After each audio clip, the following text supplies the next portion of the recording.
Hey everyone, welcome back to the channel.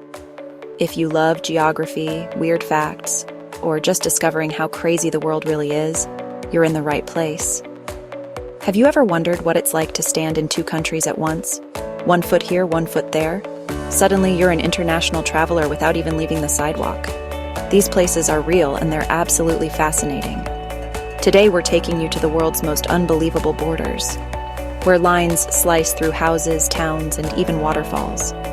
Imagine ordering coffee in one country and your croissant arriving from another, all at the same table. Get ready for stories that will make you question everything you thought you knew about maps. Let's go. Prepare to be amazed by Barl-Nassau and Barl-Hertog, a place where international boundaries become delightfully blurred. This isn't your typical border town. It's a unique and intricate tapestry woven from two nations. It's a town quite literally split between the Netherlands and Belgium, creating a complex web of enclaves and exclaves that challenges the very definition of national borders. Imagine living in a place where your living room might be in one country and your kitchen in another. The border here isn't a straight line. Oh no, that would be far too simple. Instead, it zigzags playfully through houses, dividing homes and lives in the most unexpected ways. It cuts through shops and even meanders through gardens, turning everyday spaces into international territory. You'll find some homes that have two addresses and, believe it or not, two doorbells, one for each country. It's a quirky architectural feature born out of this unique border situation. And get this, people have even strategically moved their front doors, all to switch nationalities, primarily for those sweet tax benefits. The border's path is clearly marked with white crosses painted on the pavement, making it easy for you to literally hop from one country to another in a single stride. This quirky setup dates all the way back to medieval land deals and treaties, a complex history that shaped the modern-day map. Imagine the local politics. Residents navigate life with two mayors, not one, but two police forces patrolling the streets, and just to be safe, two fire departments ready to respond to any emergency. It might seem like organized confusion, but somehow it all works, showcasing a remarkable blend of cultures and administration.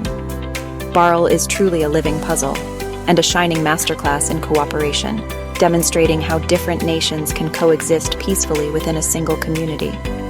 It's undoubtedly one of the world's most fascinating and unique borders, a testament to history, compromise, and the enduring spirit of community. Now let's talk about Beertawel, a truly unique place on our planet.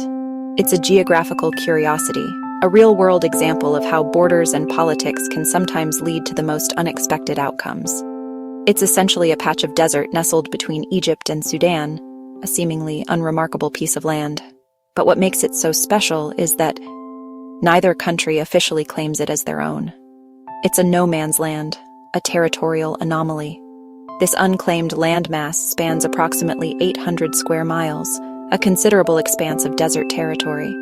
Imagine, hundreds of square miles with no recognized owner.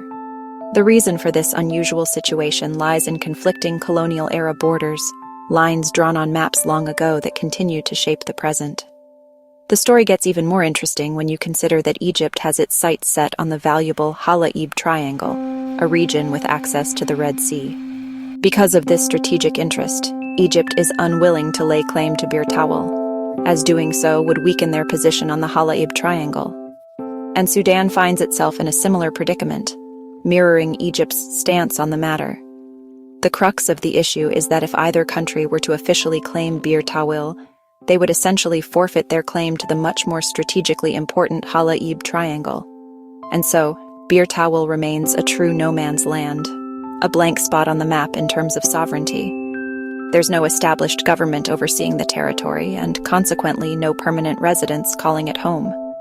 In effect, there are no enforceable laws governing the area. You can cross into Beertawel without a passport, and there are certainly no customs checkpoints to navigate. What you'll find is mostly just endless sand, stretching as far as the eye can see. Now let's head north to the border between Norway and Sweden, 1,000 miles of wild, stunning landscapes. Much of this border is marked only by a cleared strip of land or stone cairns. In the wilderness, you can hike or ski across without even noticing you've crossed. The Treriks Rosette marker lets you stand in Sweden, Norway, and Finland at once. This border is about trust and a shared love for nature. It's less a division, more a shared backyard. Here, borders connect rather than separate. It's a peaceful reminder that not all borders are barriers. Makes you want to pack your hiking boots, doesn't it? Now, let's visit Niagara Falls, the spectacular border between the US and Canada. The boundary runs right through the Horseshoe Falls, so you're witnessing a wonder shared by two nations. Millions visit each year, taking boat tours that get you drenched by the spray from both sides. Bridges like the Rainbow Bridge let you walk between countries with a view. The two nations work together to preserve and harness the fall's power. Here, the border is about shared awe and cooperation. Some wonders are just too big for one country. Next, Iguazu Falls, hundreds of waterfalls straddling Brazil and Argentina. The border runs right through the Roaring Devil's Throat, the fall's most dramatic spot. Both countries have national parks offering different perspectives, panoramic views in Brazil, up-close walkways in Argentina. You can visit both sides in a day, experiencing the full spectacle. It's a border that invites exploration, not division. Nature's masterpiece, shared by two nations. Here, the line is alive, thundering, and unforgettable. Now let's climb to the world's highest border, Mount Everest, between Nepal and China. The summit straddles both countries, so climbers stand in two nations at once. The border follows the Himalayan crest, a natural divide of epic scale. For the Sherpa, Everest is sacred. For China, it's Komalangma. Expeditions are managed from both sides, each with unique routes. This border is about respect for nature, culture, and human ambition. It's the ultimate high-altitude handshake, not your average border crossing. Remember Barl? The Netherlands and Belgium have more quirky borders. Sometimes a street, a shop, or even a cafe is split between countries. These oddities come from centuries-old land deals and a shared sense of humor. It's not about division, but about living together with a twist. Shops, homes, and even patios can be in two countries at once. These borders are playful, attracting curious visitors. They're a testament to peaceful coexistence and shared history. Sometimes a border is just a conversation starter. Now, the US-Mexico border, nearly 2,000 miles of deserts, cities, and mountains. Parts are marked by fences and walls reflecting complex issues of immigration and security. But border towns like San Diego Tijuana and El Paso Ciudad Juarez are vibrant hubs of culture and commerce. People cross daily for work, family, and fun. It's a place where English and Spanish blend and cultures mix. Despite challenges, human connection thrives here. The border highlights contrasts but also powerful bonds. It's more than a line, it's a living, evolving story. Ready for a thrill? On the Spain-Portugal border, you can zipline across the Guadiana River. The Limit Zero zipline lets you fly from Spain to Portugal in under a minute. Thanks to the time zone difference, you arrive before you left. Time travel, sort of. This peaceful border reflects the close ties between the two countries. The zipline turns a simple crossing into an adventure. Ferries offer a slower route, but the zipline is the star. It's a border that connects through fun and innovation. Who needs a bridge when you can fly? Now that's a border crossing to remember. In Derbyline, Vermont, and Stansted, Quebec, the border runs right through the Haskell Free Library and Opera House. The entrance is in the US, but the reading room and stage are in Canada. A black line marks the border inside. Sit at a table, and you're in two countries at once. For years, locals could freely cross inside the building. The library is a symbol of friendship and shared community. Even homes and businesses here are split by the border. It's a place where international relations happen over a good book.